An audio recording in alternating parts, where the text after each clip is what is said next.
It's time now for Countywide, a special presentation of Yavapai Broadcasting News. Join News Director Paul David and News Editor Philip Catalfamo as they talk with our community's leaders, newsmakers, and people in the know. You'll hear about the hot topics in Yavapai County that affect all our lives. And now here's today's Countywide. Hello everyone and welcome to another episode of Countywide. I'm your host Philip Catalfamo. I'd like to thank you for joining me. On today's show we're talking wildlife collisions, and my guest today is statewide research biologist for game and fish, Jeff Gagnon. Jeff, welcome to the program. Thank you for having me. Well, Jeff, we're happy to have you here. It's your first time on the show, so let's start off with some introductions. You say that you're a statewide research biologist, but more specifically, you're a road ecologist. So what does a road ecologist do? Road ecologists study the effect of roads on the environment, and some people will look at the sounds that travel from cars going by or impacts on plants and air pollution, and I specifically look at wildlife and how wildlife is affected by roadways. How did you get started with game and fish? So I grew up hunting, fishing, camping when I was younger, and I knew I wanted to get into the wildlife field, and so went to college to go to the wildlife management program at Northern Arizona University. And then as I was in that program, I began doing volunteer work and internships with Arizona Game and Fish.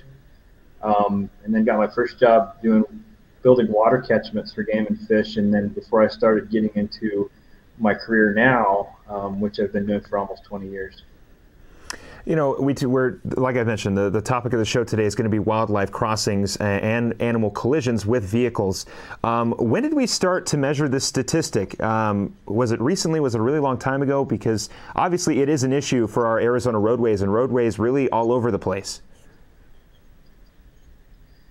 Yeah, so roads have been difficult for wildlife since they started building roads. And in the United States, they started recording documenting some of the first roadkill issues as early as the 1920s and 30s. And since then, that data has been gathered lately more and more consistently. As we see apps that go with your cell phones, it's becoming a lot more common to document these wildlife vehicle collisions. Until recently, the Department of Public Safety and ADOT would track most of these collisions and put them in a database because they want to know why collisions are happening and what to be able to improve on by having that knowledge. When did we start to implement the solutions to these problems? So the planning for some of these solutions didn't really start until the 80s and 90s. There was discussions of them back then, and we started looking at how do we solve these problems, and there was studies on how to solve the problems. It's just took until 20 to 30 years later before the implementation happened. So the planning phases leading up until these projects were completed was decades long, and they had to, pretty much account for everything you could think of, including the wildlife in those. And some of these projects, for example, State Route 260 wasn't completed until the first phases weren't completed until 2002. The planning for that started in the mid-1990s. To give you an idea how long these things can take. As processes improve and become streamlined, they don't take as long as they used to, and we can address them a lot sooner now when we identify them, but that's kind of the progression to this point. Yeah, it's got to be good. We're so advanced now that we can take a problem and go, okay, well, here's our problem area, here's our solution, let's put this together, and we can get it done in 2 years, as opposed to, like you were saying, the planning process before it started in the 90s and didn't get done till about the 2000s. It's nice to see that we're a little bit more advanced with stuff like that. Yeah, it still seems like a slow process when you want to get stuff done tomorrow, but it's definitely better than it was, I believe. What kind of animals are we seeing, get hit or trying to cross the highways? We do see a lot of elk and a lot of deer laying on the roadway, but what other animals do we see? How much time do you have? There is a ton of animals on the road. I mean, we see everything from, I don't know, I'll start a list of bear, mountain lion, javelina, bobcat, coyote, fox, Gila monster, rattlesnake, rabbits, skunks. I could name just about every species in Arizona almost that gets hit on the road. Some of them don't try to cross as often, but we have 800 species of wildlife in Arizona, and if at least one of those of every species hasn't been hit on the road, I'd be surprised. Okay, silly question. Let me be a little more specific then. We always see dead elk and dead deer lying on the road. Why don't we ever see pronghorn? So pronghorn have different problems with road, and it's called habitat fragmentation. Pronghorn in Arizona actually can't cross roads, or they don't try to cross roads, I guess I should say.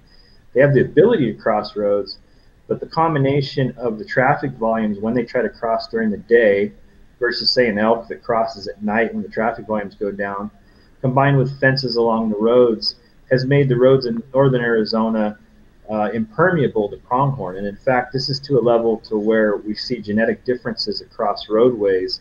They try so little to cross roads. And so it's just a different effect that people don't realize is going on. The road effect on wildlife can be an indirect effect like habitat fragmentation versus actually just getting killed on the roads. So what would be the solution for the pronghorn? As you mentioned, their species is kind of suffering for the fact that they can't cross the highways. What would be the solution for those particular species?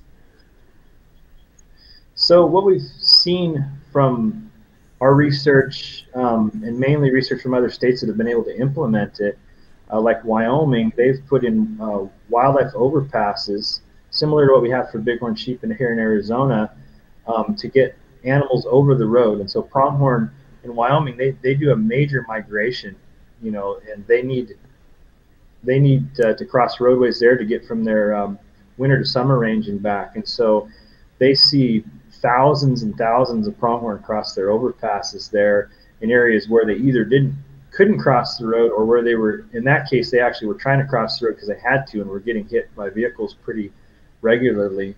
They have a lot more pronghorn up there than we do, and so we have a different issue here. We don't have very many pronghorn, a decent population, but it's smaller than Wyoming's for sure, and so we just haven't been able to get them across here. But I do believe one day we'll have crossings for pronghorn here in Arizona. What animals do we rarely see get hit? Pronghorn would be one of those. Bighorn sheep, depends on where you're at. Some of the bighorn sheep won't try to cross roads as often, depending on the road. And then you don't see a lot of the endangered species because there's just not a lot of them. But when they do get hit, it's a big hit to the populations as well. Like a desert tortoise, for example, getting hit on the road is a pretty big blow to those populations. And so either animals that can't cross roads because of traffic volumes, or animals that are endangered are the ones you don't really see on the roads. Why are these animals crossing? I mean, I would assume we've got just about 30 seconds, or just a little bit under a minute. What animals do we see, or why are they crossing highways? Essentially, my question. So I'll start with the ones that you mainly notice, like elk and deer. The biggest reasons they're crossing highways is to get to water sources or food sources. In the spring, you see the water sources dry up in late spring. Until the monsoons hit, they need to be able to get across those roads to get water to survive. They also migrate in the winter and in the spring and the fall to get from winter range to summer range, and so they need to be able to make those migrations. And then during mating seasons, they also will cross the road more often. We're going to take a quick break. When we come back, we'll keep talking wildlife crossings with Jeff Gagnon of Game and Fish. Don't go anywhere.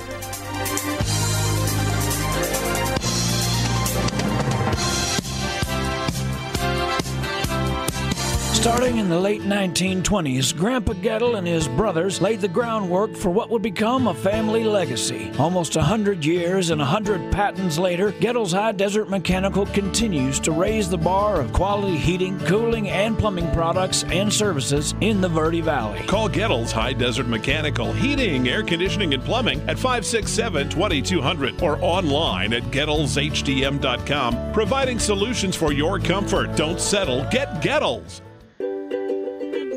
Hi, this is Greg at Verde Solar Power. You know, Arizona has lots of clean, renewable sunshine, and we want to help you take advantage of it with our quality solar installations, and we offer to beat any written offer on a residential solar electric system. So bring us your electric bill and let us show you how solar power will save you money. We're located conveniently here in the Verde Valley and are dedicated to helping the valley go solar. So remember, the energy solution comes up every morning. So I just moved in with this family, and it's embarrassing. The little one, he likes to go outside and crawl around in the giant litter box. I don't know what he's doing. I mean, I was born and I knew how to use the litter box. Look at that. That's disgusting. Oh, poop already. You're making me nervous. Oh, okay, I can't look at this anymore. I really hope he grows out of this, for his sake. Orkin has pest control down to a science. When your business chooses Orkin's Precision Protection Program, you get a tailored pest control program for your specific industry and environment. Your business can benefit from over a century of experience, training, and scientific knowledge that define the Orkin man. Maximum protection, minimum exposure, backed by one of the industry's most comprehensive guarantees.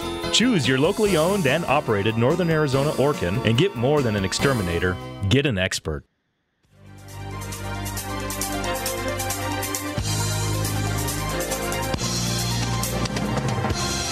I want to welcome you back here to Countywide. I'm your host, Philip Catalfamo. On today's show, we're talking wildlife crossings, and my guest over the internet, I guess I should say, is Game and Fish Statewide Research Biologist Jeff Gagnon. In our first segment, we talked about what kind of animals we see on the roadways. Now we're going to move into some of the solutions that we have. So, Jeff, where are some of the problem areas we see a lot of these wildlife collisions? Pretty much all the roads have wildlife collisions. Some of the roads have, smaller wildlife collisions, like Saguaro National Park, for example, documented 30,000 animals per year getting hit, but those are probably not the ones you're referring to. You're more talking about the elk and deer that we see along the road and that are more of a safety concern to people. And some of the areas we see those are along the Mogollon Rim with elk and deer. A lot of elk and deer live in those areas. I-17 to Flagstaff is one of our hot spots with wildlife vehicle collisions, same with Interstate 40, but then pretty much the list goes on from there. Their website is AZGFD.gov. Again, AZGFD.gov. Their phone number is 602-942-3000 for Arizona Game and Fish. You mentioned the I-17. What other, I know you sent over a couple projects that you guys had been working on, the I-17, the 260, and Highway 93. What solutions have been put into place on those highways to reduce collisions?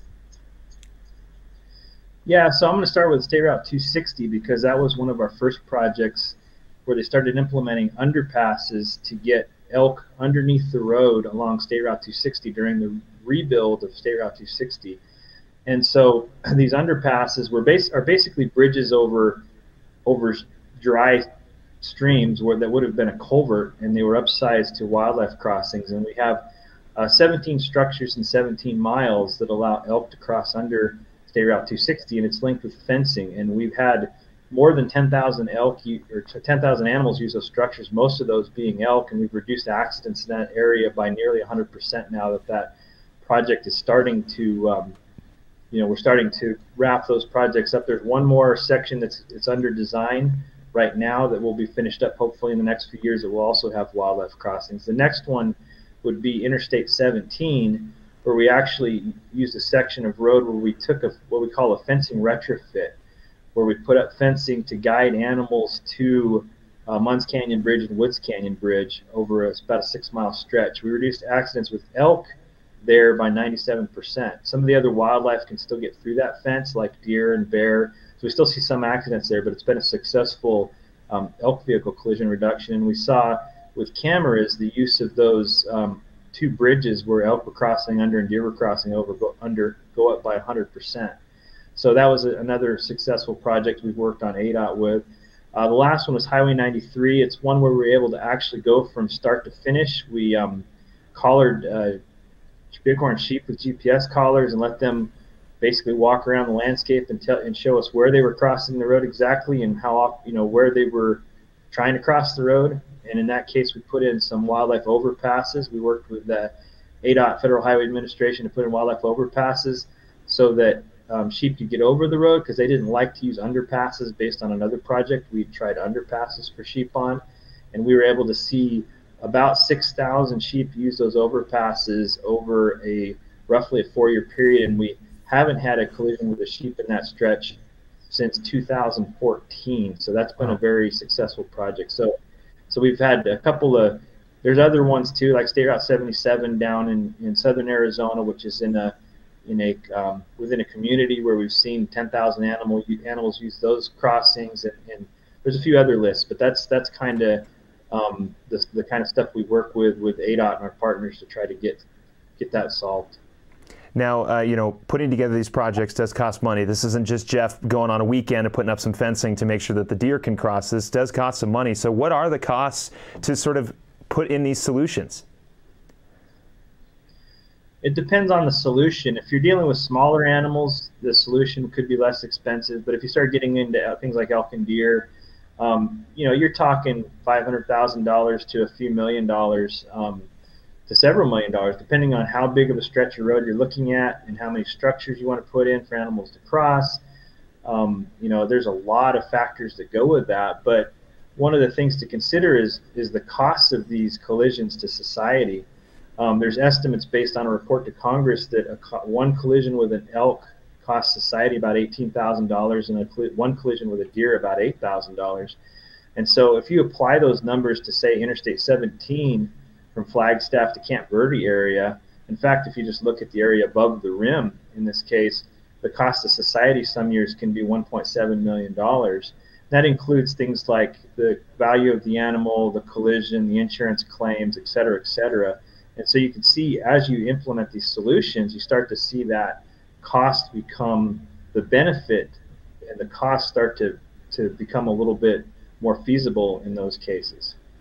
What do you do if you hit wildlife? I know that the rate of death for humans in terms of wildlife is not necessarily at all that large of a number, but they do cause significant damage. So what happens if I'm driving down the interstate and I hit a deer or I hit an elk? What should I do? Well, if you hit an elk and you don't get hurt, you're pretty fortunate with that, because they are large animals that can exceed 1,000 pounds. If you do hit an animal and you don't have any significant property damage where you need to get the police out there to help you out, then you can call DPS or Game and Fish or the sheriff, and they can set you up with a salvage permit if you wanted to take that animal home to, say, feed your family with or whatever. Otherwise, the animal should stay there, and it'll at some point become just part of the ecosystem, and the coyotes and stuff will eat on it once it gets drug away from the road. Jeff, we've got just a minute here. Are there any areas that you really want to get attention to now that really need solutions right now? Yeah, we look at I-17 as one of our highest priorities, because we've seen as many as 100 elk and deer in a year get killed on that road. And it's also a safety concern to motorists, because they're going with relatively fast speeds, and there's a lot of traffic. I-40 is another one, and those are some of the places we should really work hard to focus our efforts from both a safety perspective and a wildlife perspective. Getting beyond that, there's still safety concerns and wildlife concerns we need to address pretty much everywhere. But those are some of the top ones in the state that meet both the needs of ADOT and Game and Fish. Well, we've still got a lot to talk about with Jeff Gagnon. When we come back on the other side of this break, we'll talk about what you should be looking out for when you're on the roadways. Countywide will be right back. Don't go anywhere.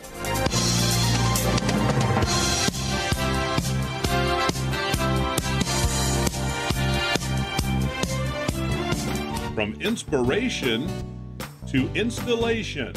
If you need help with your decorating plan, call the pros at the Picture Window. We are your #1 source for top quality blinds, shades, shutters, and flooring. We've been in business here for 41 years, and our delightful sales staff has decades of experience. We're the locally awarded Best of the Best in both Sedona and the Verde Valley. Don't pass up a free estimate on your project. Call the Picture Window now. Paul Stanley here with Stanley Steel Structures. We offer shade structures that provide style, value, and performance. Our Equinox louvered roof opens and closes to give you the ultimate patio experience. We also offer Alumawood shade covers that looks like wood but lasts like steel and never needs painting or maintenance. Visit us at StanleySteelStructures.com. Contact us today and be covered tomorrow. Stanley Steel Structures. Let us add some space to your place. Been hearing about the crazy benefits of CBD? Find out how CBD can help you at Sedona's #1 resource, CBD Sedona.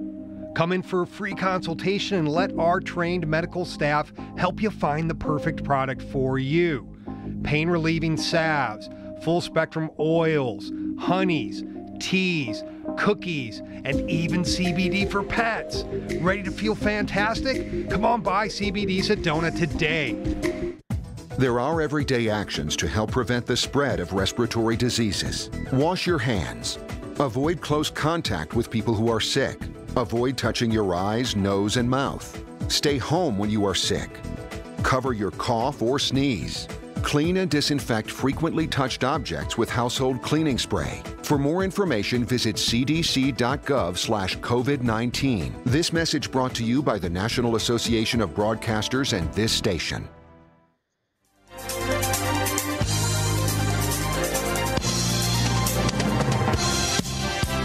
I want to welcome you back here to Countywide. I'm your host, Philip Catalfamo. I want to thank you for rejoining us here. My guest today is Jeff Gagnon of Game and Fish. He's a statewide research biologist. We've been talking about wildlife crossings, some of the animals you may see, some of the solutions that can help solve these animal-vehicle collisions, and now let's move on to what you can do to help prevent some of these collisions. So, Jeff, if I'm out there driving on the I-17 or the I-40, especially in portions in Flagstaff where it's really dark, what should I be looking out for on the roadway while I'm driving, essentially? Yeah, so, I mean, obviously to start with, you should be driving the speed limit and having your seatbelt on as you're going in case you do encounter a deer or an elk on the road. Second is watching closely for like eye shine. Those animals will stand on the side of the road getting ready to cross or even grazing on the side of the road. You know, if you can use your brights, obviously if there's not oncoming traffic, using your brights to find those animals and watch for them. And as you see that eye shine, just start to become more vigilant because they can jump out right in front of you. So you have to pass them, be ready for them to make a move. You know, one of the things that's important is in most cases not to swerve for, you know, especially for things like smaller wildlife and deer even, because what can happen is you could hit another car, oncoming vehicle, or a tree, or go off a cliff, or a lot worse than hitting a deer. So you got to be real careful about how you interact when you see those animals on the side of the road. So essentially, if I'm driving down the road and I see that deer starting to cross and I don't have time to swerve out of the way, the best thing to do is probably just to hit the animal, correct?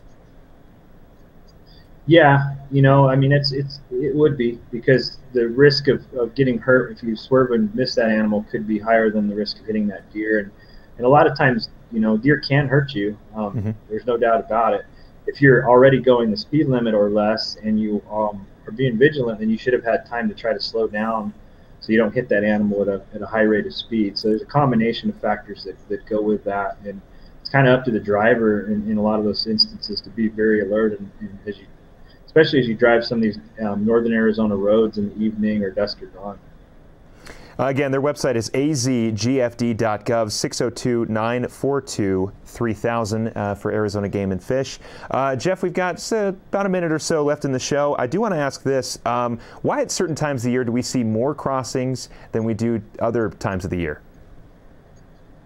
Yeah, and I tried to get into that a little bit in an earlier section, but for example, the spring, when the water dries up, these animals are trying to get to water sources that are on the other side of the road, so they kind of have to cross to get to them to be able to survive. Migration is another one. If they're trying to get from their winter to their summer range to survive, they also have to cross the road. And in some cases, they'll cross the road multiple times from a migration perspective.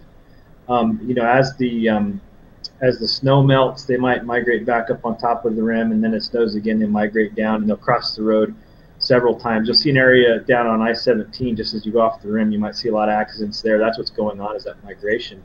And last, you'll see mating season when the males are trying to find the females, or they're kind of guiding them around through the woods. You'll see some increases in collisions there with some of the larger wildlife. Well, Jeff, I want to thank you very much for taking the time again. Jeff Gagnon, statewide research biologist of Game and Fish. Jeff, thank you very much. I want to thank you for watching and listening. We will talk to you again next time. Thank you.